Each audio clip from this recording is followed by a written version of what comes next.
enfermedades de la infancia, en el cual nosotros habíamos mencionado de que ciertas enfermedades que se dan a nivel de la infancia pueden tener una repercusión en el pasar de los años en el paciente. ¿Ya? Tal es el caso que acá habíamos mencionado, el sarampión, que puede provocar un tipo de bronquiectasia a nivel del paciente que se puede quedar latente y que después se puede reactivar este tipo de enfermedad. Ya habíamos definido la bronquiectasia, qué características tenía. Otra de las enfermedades que habíamos mencionado era la parotiditis. Una parotiditis de origen, ya ojo que las parotiditis son de dos tipos. Una que viene a ser de origen viral y la otra que viene a ser de origen bacteriano.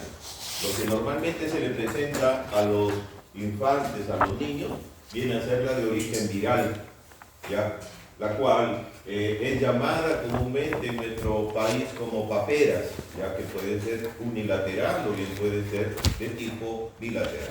Después vamos a tener tiempo para hablar de esto, estamos como parte de la historia clínica, ¿ya? Entonces, este tipo de paperas puede traer también ciertos problemas en el paciente cuando el ataque viral es bastante fuerte o las defensas del paciente son bastante bajas. Entonces, las consecuencias que puede haber a nivel del organismo un daño a nivel de los testículos, ya, en el varón, y puede también dañar el páncreas, de tal manera que puede provocar un tipo de diabetes tipo 1 o llamado también diabetes insulino dependiente, ¿ya? Entonces, estas son las consecuencias que pueden traer estas paperas y es por eso que se les pregunta como parte de la historia ¿ya? En el caso de esta es una enfermedad que viene a ser la rubiola. En el caso de la rubiola se le pregunta porque el interés que esté como parte de la historia clínica más va por el lado de la mujer en etapa de gestación o en etapa de reproducción. ¿Por qué? Porque si aparece una epidemia de rubiola y la mujer está gestando, la rubiola es altamente teratogénico, de tal manera que si está en los 3 primeros meses de embarazo, que es la etapa preembrionaria y la etapa embrionaria, puede dañar algunos órganos y hacer de que el niño nazca con 3 tipos de problemas: retardo mental, ya problema de ceguera y problema de sordera.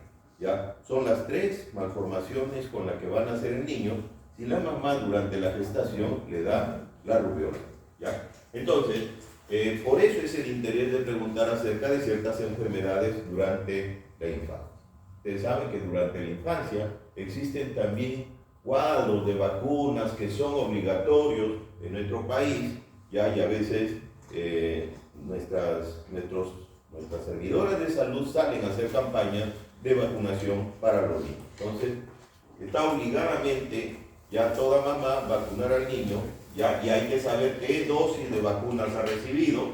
¿Por qué? Porque muchas de esas vacunas protegen directamente al niño ya de infecciones bacterianas y de infecciones de tipo viral.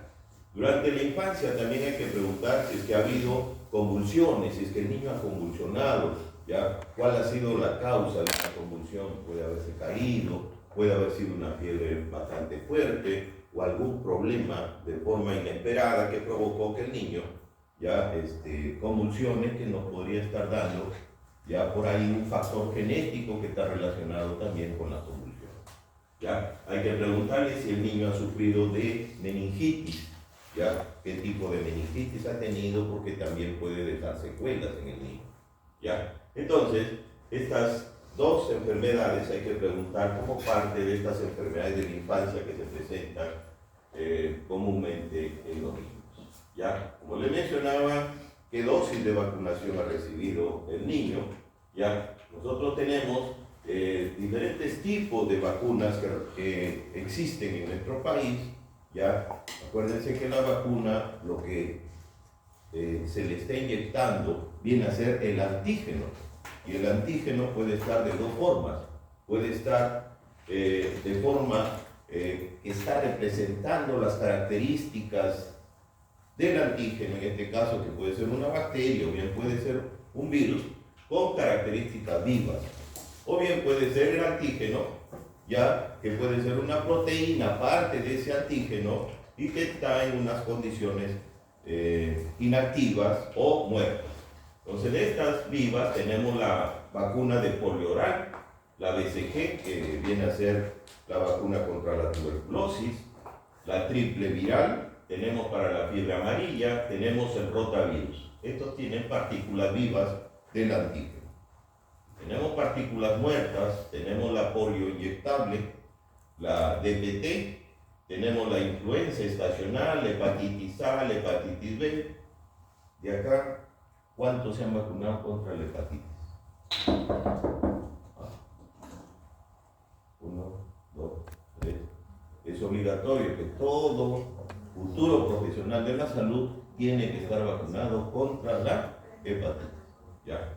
Entonces, muy bien, las que se han vacunado están yendo por buen camino. Tenemos la pentavalente, ya que es una vacuna que también protege con 5 infecciones virales.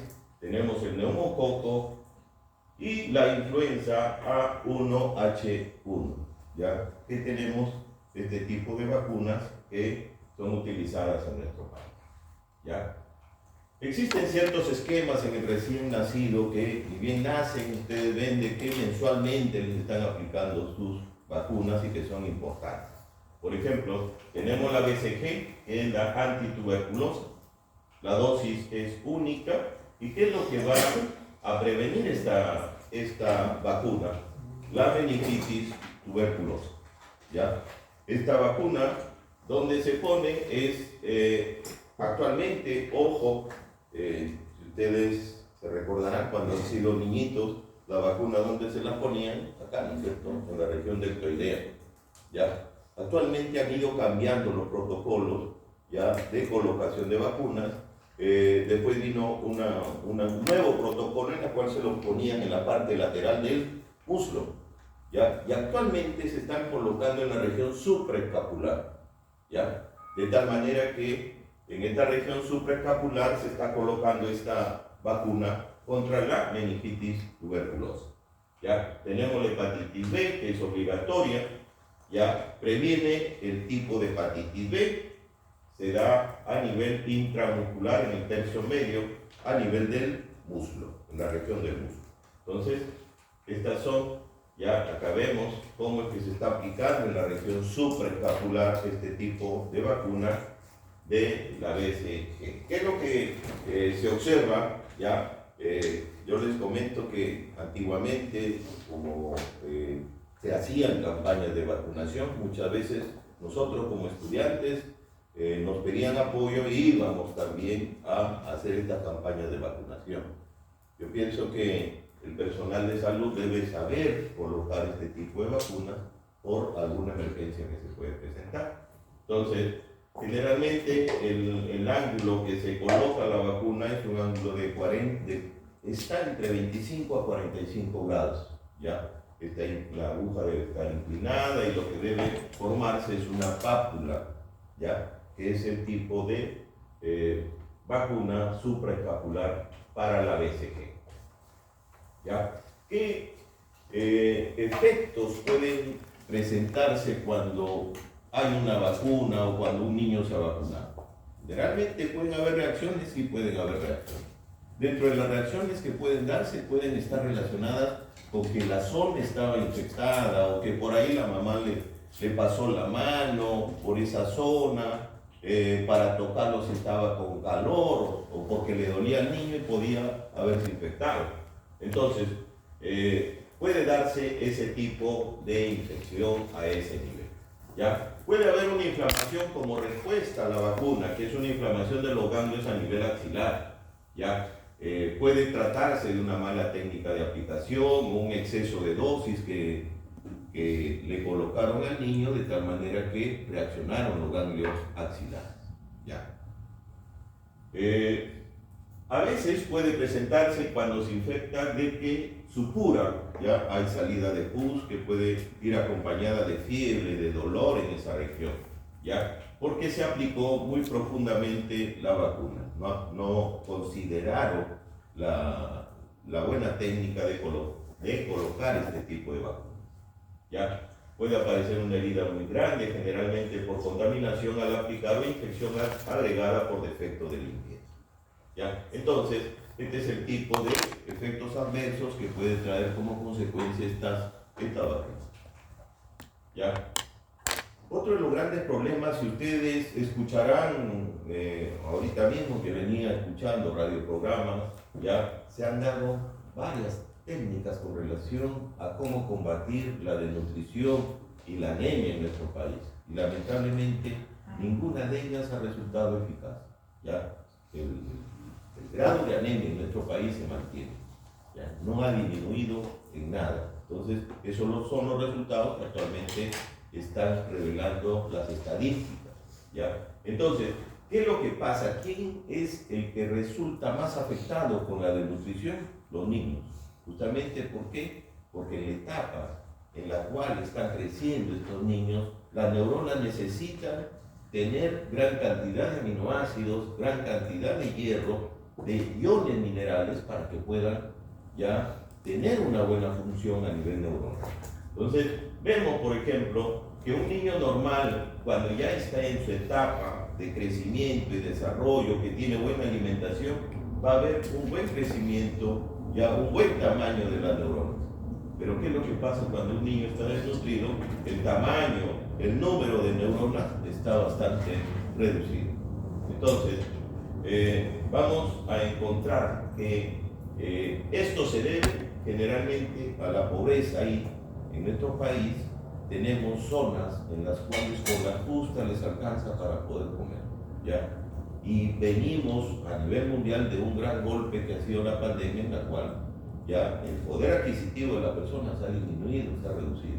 Entonces tenemos esas características ya que se presentan directamente relacionadas con esta desnutrición de tipo crónico, ¿ya? Muy bien, hemos terminado entonces este tipo de enfermedades de la infancia que son los antecedentes patológicos. Vamos a ver las enfermedades médicas. ¿Qué harías? A ver, Jara, ¿qué crees tú que incluyen las enfermedades médicas? Como antecedentes, actualmente estamos en antecedentes patológicos. Tú, al momento que te ha llevado un paciente, tú sospechas de que probablemente tiene o ha tenido tuberculosis porque lo sientes por ahí con una tos que es una tos seca y que parece rara. ¿Qué preguntas tú le harías a este paciente? Porque ahí ya estás pensando en una enfermedad de tipo médica. ¿Qué preguntas le harías a este paciente? Porque ojo, que también estamos en este grupo de antecedentes, pero estamos en la etapa de la historia clínica que viene a ser la anamnesis, ¿no es cierto? Que es el interrogatorio. ¿Qué preguntas le harías directamente para tratar de saber que posiblemente esté con tuberculosis este paciente?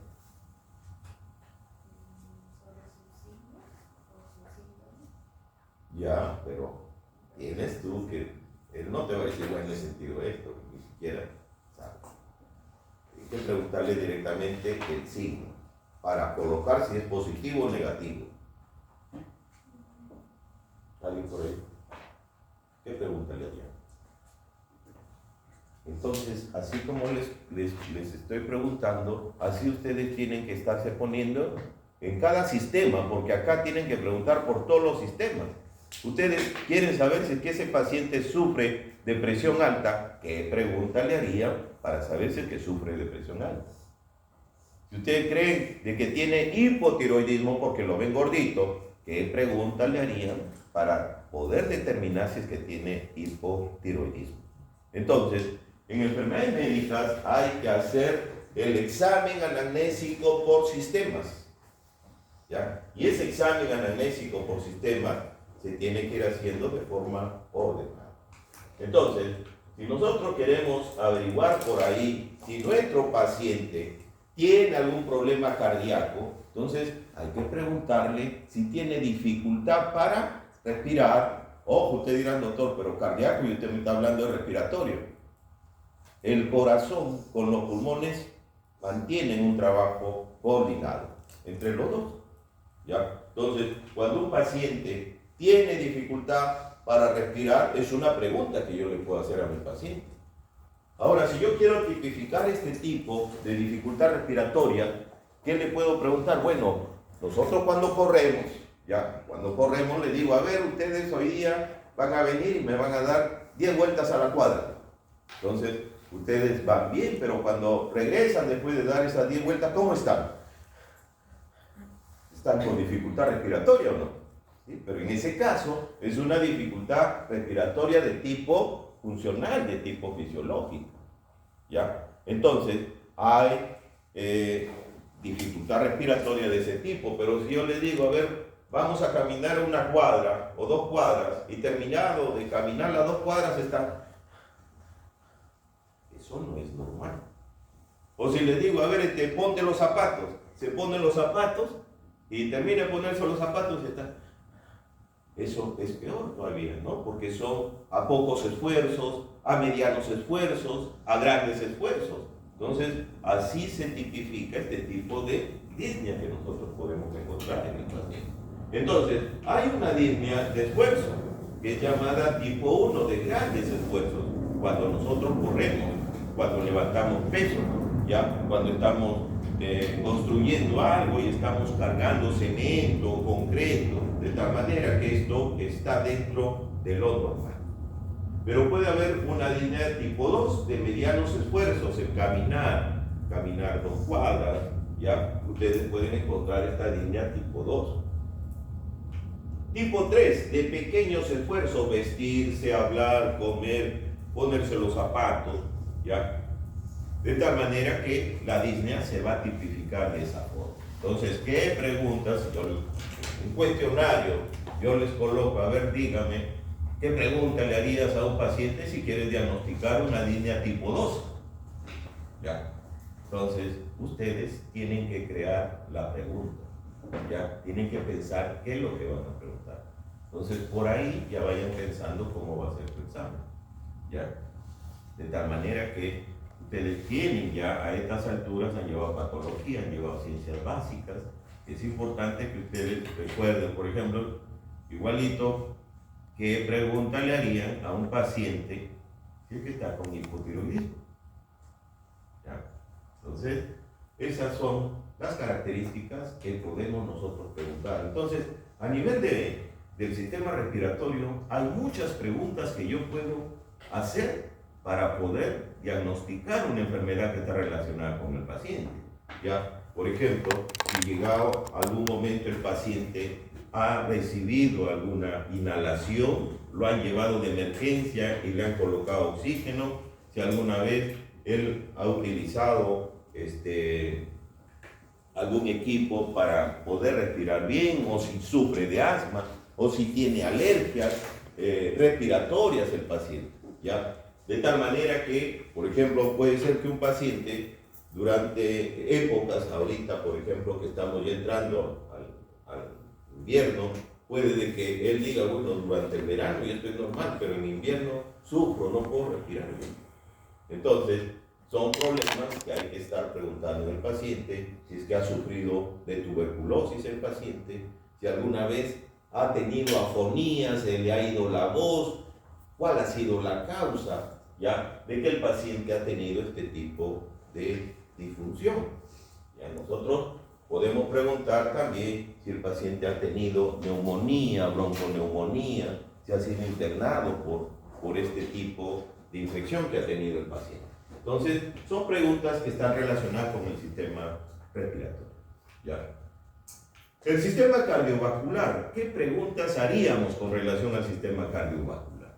Entonces, con relación al sistema cardiovascular, por ejemplo, nosotros ya el término palpitaciones, a ver doctora, viene el paciente y te dice, tengo palpitaciones. ¿Cómo lo defines tú? O a lo mejor el paciente puede que lo esté definiendo mal, ¿no? Entonces, ¿qué es una palpitación? Bueno, todos presentamos palpitaciones, pero si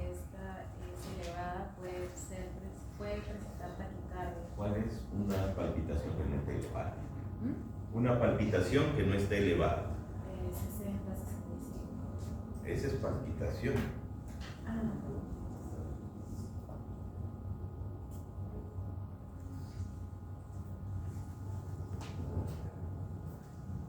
Ya, ¿qué es una palpitación? Olvídate de la pregunta difícil. Es el bombeo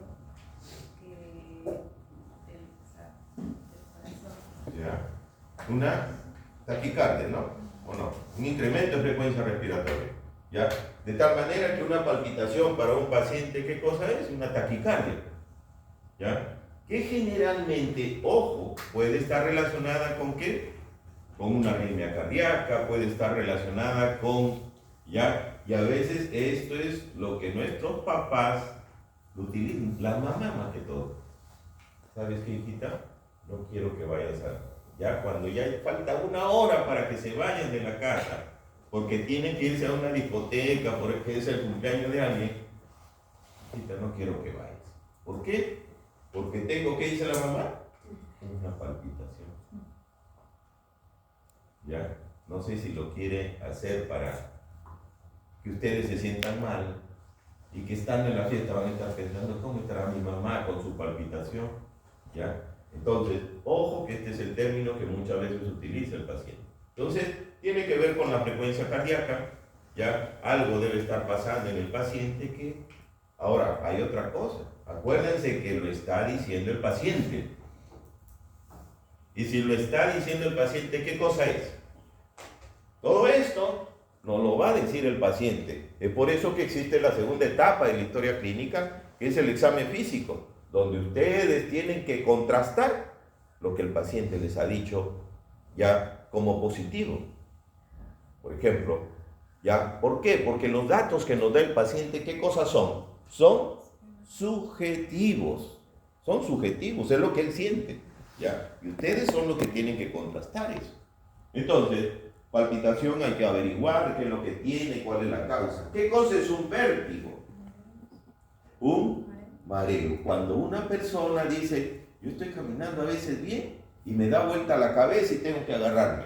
Es un mareo, ¿no? Ahora, ojo que eso tiene también dos posibilidades, ¿ya? La posibilidad que esté relacionada directamente con la función cardiovascular como está acá, ¿ya? Generalmente es por falta de irrigación periférica, ¿ya? Y esa irrigación periférica está relacionada directamente con el oído, Entonces, por ahí puede ser de que acá exista algún problema o con la irrigación periférica. Lipotimia, ¿qué cosa es una lipotimia? ¿Ya? ¿Cómo? ¿Qué preguntarían para saber si el paciente sufre de lipotimias? ¿Qué es una lipotimia? Un desmayo, perfecto. Entonces, preguntarle si alguna vez el paciente se ha desmayado, ¿ya? Ojo que el desmayo, el paciente sabe que se va a desmayar, ¿ya? Entonces, es por eso que cuando alguien se desmaya, busca un sitio para ahí poderse ya caer. Eso es el desmayo. A diferencia de esto, ¿ya? El síncope, el paciente no sabe que se va a desplomar. ¿Por qué? Porque acá hay una falta de irrigación directamente a nivel cerebral. Entonces, esto es de forma brusca, ¿ya? Ustedes pueden ver, a ver, ya, y se han visto muchos casos, los soldaditos que a veces están cuidando algo, de pronto están bien paraditos cuando acuerdan, ¿ya? Lo ven que se inclina y ¡pum! Se cae. ¿Qué pasó? Síncope. ¿Ya? Esto les puede pasar en su consultorio a ustedes, ¿ya? Yo me recuerdo que una vez, hace más o menos 20 años, ya como a las casi serían 2 de la mañana, me toca la puerta una señora, ¿ya? Y yo salgo, pues, y me dice, doctor, quiero que lo atienda a mi hijito, tendría 12 añitos, ¿ya? ¿Pero qué cosa tiene? No, lo que pasa, doctor, que como usted no estaba, yo llevaba a mi hijito para que le saquen la muela. En serio, yo vi por vital. Le han sacado la muela y ha empezado a sangrar y está que bota y bota sangre. Y había traído a su hermanito, pues que tenía 8 añitos más o menos. Entonces le digo, a ver, subo al consultorio ahorita, le voy a atender. ¿Ya? Entonces el niñito siempre observador estaba ahí y el otro que estaba tapándose con un pañuelo, un trapo, la boca. Entonces le digo, a ver, sácate el trapo, se saca el trapo, comienza a salir los coágulos de sangre y el niñito, cuando acordé, ¡pum!, se desmayó el chiquito. Entonces el síncope también es provocado por ¿qué cosa? Por miedo, por el temor. Entonces se puede presentar estos cuadros de síncope también por ese caso. Y en nuestro consultorio es altamente probable, porque hay muchos que son miedosos al dentista. ¿Ya? Entonces se puede presentar este cuadro de síncope. ¿Ya? Los edemas también son un problema de tipo cardiovascular. Los edemas a nivel de los miembros inferiores generalmente tienen que ver con el problema cardiovascular. No el edema de acá, porque a veces vemos que los pacientes llegan cuando amanece, ya ustedes pueden ver a lo mejor algún familiar que cuando acuerdan sus párpados están bien hinchados. Ya posibilidad que haya estado llorando toda la noche. Pero si lo ven que todos los días amanece así, entonces el problema ya no es por llorón, sino es por un problema renal. Entonces hay un edema palpebral que está relacionado con el problema de tipo renal. Las acroparestesias son un problema cardiovascular. A ver, ¿qué preguntarían para saber si es que el paciente sufre de acroparestesias? ¿Alguien? Las acroparestesias tienen que ver con los dedos. Si es que tiene ya falta de sensibilidad, hormigueo a nivel de los dedos, esos son acroparestesias, falta, disminución de la sensibilidad a nivel de los dedos. Entonces se va a presentar esas características, ¿ya? Y la línea que ya hemos explicado. Otro de los problemas que hay que preguntar acá es si es que tiene angina de pecho. ¿Cómo preguntarían la angina de pecho? ¿Cómo?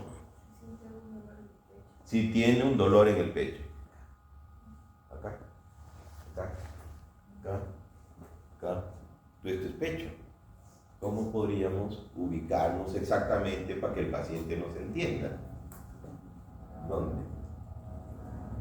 ¿Dónde sería el dolor directamente para que el paciente nos pueda llevar a que sí puede ser una angina de pecho?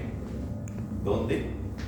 Es un dolor ubicado a nivel del esternón, ¿no es cierto? En la línea media, en la parte central, si el paciente le dice sí, acá, porque si no dice acá, puede ser, si es que es mujer, glándula mamaria, y si es que es varón, también puede ser glándula mamaria.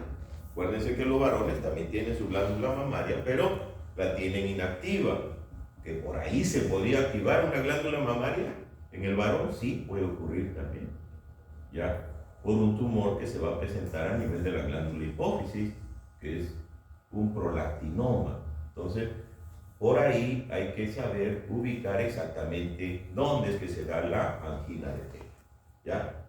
Y la angina de pecho tiene una semiología característica, ¿ya? ¿Cuál es la semiología característica? Por ejemplo, yo ahorita les digo, ya, me está doliendo el pecho. Les digo, me está doliendo el pecho. Dice, sí se está agarrando justamente el sitio donde duele, ya, está bien.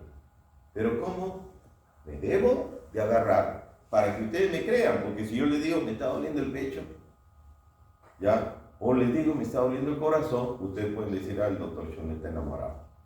Por eso le duele su corazón, ya. Entonces, la semiología nos dice que para que sea una angina de pecho, el paciente tiene que agarrarse con la mano en garra, así. ¿Ya? Si me agarro así, y ustedes ven que mi mano está en garra, no les estoy mintiendo, sí es cierto. Ustedes dirán, doctor, ¿pero por qué así? Porque la angina de pecho tiene un gran umbral del dolor, de que quisiera tener a mi corazón acá y tranquilizarlo, ¿ya? Entonces, esa es la semiología que es necesario conocer para que tengamos la exactitud de que estamos frente a un paciente con angina de pecho. ¿Ya? Entonces, a nivel cardiovascular es necesario hacer preguntas acerca de si sufre o no sufre. A lo mejor el paciente ni siquiera sabe que sufre de hipertensión, pero ustedes, como van a ser buenos odontólogos, inmediatamente el paciente lo ven que tiene más de 40 años, dice, ah, no, a ver, voy a medir la presión arterial, que así debería ser, ¿ya? Ustedes van a trabajar con pacientes, tienen que tener todas las condiciones adecuadas, porque a veces se meten a sacar un diente y el paciente se le sube la presión y cuando ustedes quieren calmar el sangrado, no pueden. ¿Por qué? Porque ese paciente está haciendo hipertensión en ese momento. ¿Ya? Entonces lo mejor, que ustedes ni bien se siente el paciente, ya, si tienen un ayudante, tómale la presión, quiero saber cómo está. ¿Ya? Entonces, hay que hacer preguntas también para saber si es que el paciente sufre de la presión, ¿ya? Si tiene zumbido de oído, si alguna vez ha sentido que le duele la cabeza, si alguna vez ha tenido arritmia, ¿ya? Cardíaca, si tiene algún pariente con hipertensión. Entonces es necesario hacer preguntas para poder diagnosticar si el paciente tiene o sufre de hipertensión. ¿Ya? ¿Qué es esto? ¿Qué maniobra está ocurriendo acá? La posición de Trendelenburg. ¿Cuándo se hace esta posición de Trendelenburg, doctores? Cuando el paciente está con síncope. Esta simple maniobra ya nos ayuda a levantar a su paciente y que el paciente vuelva a tener una irrigación, que es lo que le falta a nivel del cráneo. Entonces, ¿qué cosa es el síncope? ¿Cómo ustedes pueden definir un síncope? Un síncope viene a ser la pérdida brusca de la conciencia por falta de irrigación. ¿Ya? Entonces, nosotros tenemos de que esto es lo que presentan este tipo de pacientes. Hay que hacer preguntas acerca del sistema digestivo, ¿ya? Y en el sistema digestivo pues tenemos múltiples preguntas que hay que realizar, ¿ya? Entonces, vamos a empezar por preguntas que se hacen a nivel de la boca. Si nuestro paciente alguna vez ha sentido resequedad de la boca, ¿ya? Ustedes cuando hacen un buen protocolo, cuando hacen buenas preguntas, ¿ya? ¿Qué es lo que están haciendo en un paciente? Ustedes comienzan a hacer toda la anamnesis, que a veces el paciente se cansa, dice, doctor, muchas preguntas usted me hace, ¿ya? Ustedes tienen que saberle responder por qué le están haciendo múltiples preguntas. ¿Por qué? Porque lo que tratan es obtener información, ¿ya? ¿Y eso cómo se llama? ¿Cómo se llama la técnica para obtener información del paciente? Cantidad de información, porque ustedes como futuros profesionales de la salud tienen que obtener datos, información, y eso que están haciendo es semiotecnia, obtener la mayor cantidad de datos, ¿ya? Entonces, ustedes deben de ser buenos semiotécnicos, pero falta una cosa, porque ustedes pueden hacer preguntas excelentes, un montón de preguntas, ya tienen todo. ¿Y ahora qué les faltaría? ¿Ya tienen el diagnóstico? No. ¿Qué les faltaría? Engranar todo eso. ¿Ya? Engranar todos los datos. Ah, mira, porque tiene esto, porque tiene esto. Entonces, este paciente tiene esto. ¿Ya? Cuando ustedes ya hacen un análisis de todos los datos, ya están llegando al diagnóstico, y a eso se le llama la propedéutica. La propedéutica. Entonces, ustedes tienen que ser no solamente buenos semiotécnicos, sino buenos propedéuticos. Hay médicos que son buenos semiotécnicos, pero una vez que han tenido todos los datos, no llegan al diagnóstico. Se confunden. No son buenos propedéuticos. Entonces, lamentablemente, ya ocurren esas cosas. Entonces, acá nosotros, si yo le pregunto a un paciente, ya, tiene resequedad en la boca, Sí, doctor, desde hace un mes más o menos se me seca la boca. ¿Qué pensarían? ¿Qué preguntas más seguirían haciendo? Ya les dice, sí, tengo resequedad de la boca, que es la serostomía. ¿Ya? ¿Qué otra? Se queda en los ojos. Se queda en los ojos, muy bien, porque trata de... La triada, hay una enfermedad que es la triada. síndrome de Sjögren, ¿no? Sjögren, bueno, los cholitos hicimos Sjögren. ¿Ya? Entonces, por ahí podría preguntarle, y también tiene resequedad de la... ¿Tienes una sensación? Esa es la pregunta importante, porque a veces el paciente no nos entiende. ¿Tienes alguna sensación de arenilla en el ojo? ¿O se te reseca el ojo? Entonces, si nos contesta que sí, ya podría estar interrelacionando, ¿no?, este problema. Pero si nos dice que no, hay que seguir buscando. ¿Qué podría ser? Ojo, que es la primera manifestación que se presenta a nivel de los pacientes diabéticos. ¿Ya? Es lo primero que a veces siente el paciente diabético. Entonces, y a lo mejor está llegando y ni siquiera él sabe que es diabético. Entonces, ¿qué otra pregunta tengo que hacer relacionada con la diabetes, ¿no? Si orina cada rato, si ha tenido alguna heridita y no cicatriza rápido, ¿qué más? Si tiene cantidad de hambre, si tiene abundante sed. Entonces, trato de descartar esa posibilidad. ¿Qué otra posibilidad puede ser? Que provoque la resequedad de la boca. Para preguntar, porque acá con las preguntas ustedes pueden llegar al diagnóstico. Acuérdense que hay que ser propedéuticos. Hay otra posibilidad. ¿Saben qué posibilidad? Que a lo mejor ¿cómo? Ya, la diabetes es lo que hemos mencionado, que sea diabetes. ¿Ya? Porque esa pregunta es para descartar diabetes. La otra posibilidad, ¿saben qué cosa es, jóvenes? Que puede ser por medicamentos. ¿Ya? ¿Y qué medicamentos provocan serostomía? Los antihipertensivos. Entonces, ya he descartado, no es diabético, este paciente no tiene el síndrome de Sjögren, ¿ya? Entonces, ahora sí, la otra pregunta. ¿Tú tomas ya losartán, captopril, enalapril, ya? Sí, doctor, desde hace 7 años. Esa es la causa. Esa es la causa. Entonces, hay que saber interrelacionar para poder encontrar este dato de serostomía. Paciente, hay que preguntar si tiene alguna sensación de ardor lingual. ¿A qué paciente le preguntaría ardor lingual? ¿A qué pacientes? A ver, ¿a qué paciente creen que yo le preguntaría ardor lingual? Yo quiero descartar. ¿Por qué pregunto ardor lingual? ¿Qué cosa quiero descartar? Anemia. ¿Qué anemia? Megaloblástica, perfecto. La anemia megaloblástica. Entonces, ¿pero a qué paciente se le presenta más? Tienen gastritis, problemas Problemas con gastritis, úlceras gástricas, o si alguna vez han padecido de Helicobacter pylori, ¿no es cierto? Por ahí me inclino hacia ese tipo de pacientes.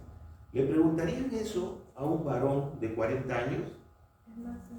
Es más en mujeres, ¿no? Se inclina mucho más en mujeres, ¿ya? Entonces, por ahí podríamos estar relacionando directamente este ardor lingual. Hay que preguntar si el paciente tiene... Acuérdense que hay que hacerle la pregunta a nuestro paciente. No le van a preguntar, ¿y tienes halitosis? No, ustedes tienen que llevar la definición para que el paciente les entienda. A ver, ¿cómo preguntarían con relación a la halitosis? ¿Quieren descartar halitosis? Si tiene mal aliento, ¿ya? Si les dice sí, ¿desde hace cuánto tiempo? ¿Ya? Si le dice sí, hay que descartar que se trate de un problema gastrointestinal. Si sufre de gastritis, si toma omeprazol, ¿ya? O si es un problema con un problema hepático, ya que por ahí está relacionado. ¿ya? De tal manera que hay que buscar la causa. Alteraciones del gusto, ¿ya? Como ya lo interrelaciono con alguna enfermedad, la alteración del gusto. ¿Quiénes son los que pierden el gusto? ¿Cómo se llama cuando uno pierde el gusto, el término médico?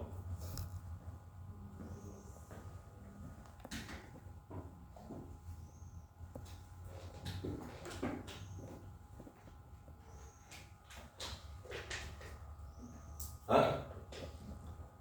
El término médico es disgeusia. La disgeusia. Entonces, cuando se pierde el gusto, está el paciente con disgeusia. Generalmente los pacientes que pierden, por ejemplo, en esta enfermedad que hemos visto del COVID, ¿qué tenían los pacientes? Perdían el gusto. Ya, de tal manera que quedaban algunos con pérdida del gusto por un tiempo largo.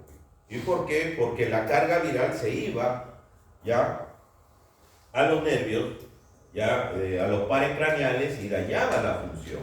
Por eso que también a veces había parálisis facial en estos pacientes. Entonces, vemos que hay alteraciones del gusto, hay disgeusia y también, ya, esto es lo que pasa.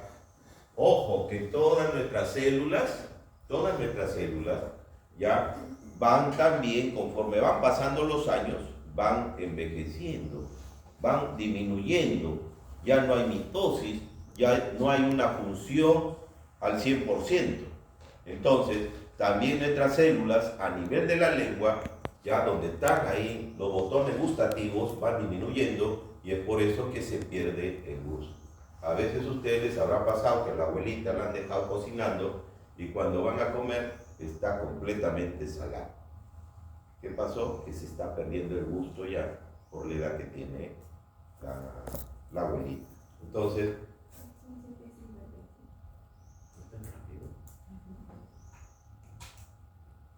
¿cuándo terminamos? Ya, muy bien, doctores, ya está la asistencia.